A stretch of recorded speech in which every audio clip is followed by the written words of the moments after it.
Here's a mistake. I see it all the time. Don't make this mistake. So great stuff, expandable foam. It is great stuff. It's a very aptly named. It's like the duct tape of the foam and insulation world.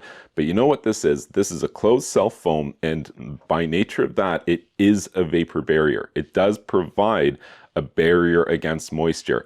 And you might be thinking, great, that's exactly what I want. And maybe sometimes you'd be right, but sometimes you wouldn't, because your home already has vapor barriers. And when misapplied or adding an extra vapor barrier where you weren't intending to add one, you can actually be creating a problem, a really big problem, because now you've created this kind of sandwich in between the two vapor barriers, and you can trap moisture in there, almost certainly will, and that will almost certainly develop mold, a big problem with mold. And so you have to be aware that this stuff is a vapor barrier in and of itself, and there's a time and place to use it in your home, and absolutely a time and place to not use it.